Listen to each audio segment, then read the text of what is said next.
Hello everyone, bad habits can definitely hold you back in squad busters, and this one specifically took me about a month to break. But in order to really know how to fix it, first we need to talk about speed.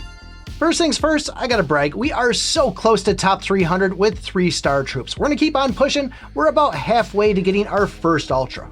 Now about a week and a half ago, I made a post saying who would you pick for your speed? Max, Hog Rider, or Chicken? And I thought this was a no-brainer, that Max was going to win it because Max has the highest DPS. Seemed like it was the way to go, but 68% of the players said they would pick Hog Rider.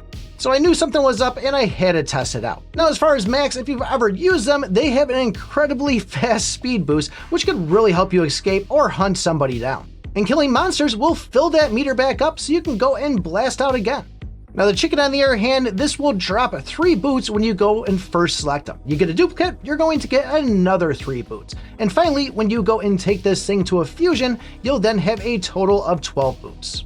And we're going to be talking about these boots a lot throughout this video. Now back to Hog Rider, this one is key because he's going to recharge your boots faster. If you ever hear the expression, hey bro, do you touch grass? They're referring to Hog Rider actually going and running through the grass where he's going to get an additional speed boost.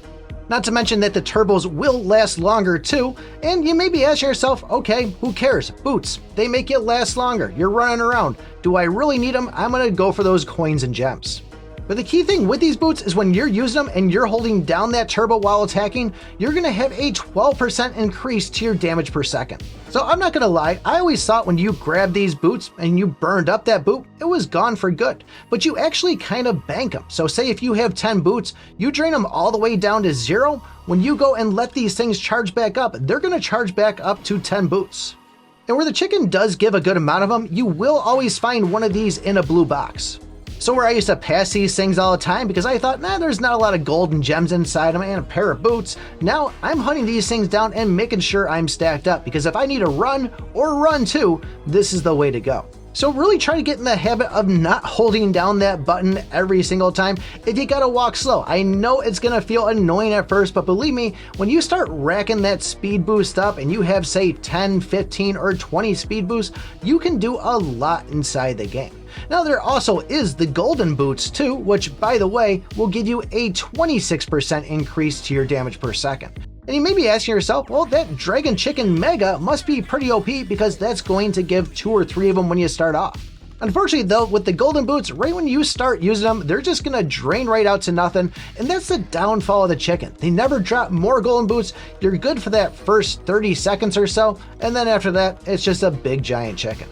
Now if you do get a game mode like Golden Boots, unfortunately that one will not fill back up over your time. Once your Golden Boots are done, it's just going to switch right back over to the Blue Boots, so try to find as many golden ones as you can and don't hesitate to run out of your way to grab one because like I said, 26% increase to your damage per second. This is something I'm still working on inside the game to let these boots fill back up, but it's a little bit of a struggle when you've been doing something for a month. But believe me, if you get in the habit of doing this, even selecting the Chicken here and though doesn't feel that bad, knowing you're gonna have the DPS, you're gonna have those things fill back up, and if you need to run or run to, you got yourself covered. Now if you find yourself getting a chest doubler inside the game and want to know the best way to maximize it so you're not wasting it, take a look at this video right here. Thanks for watching, and remember, I pick my butt.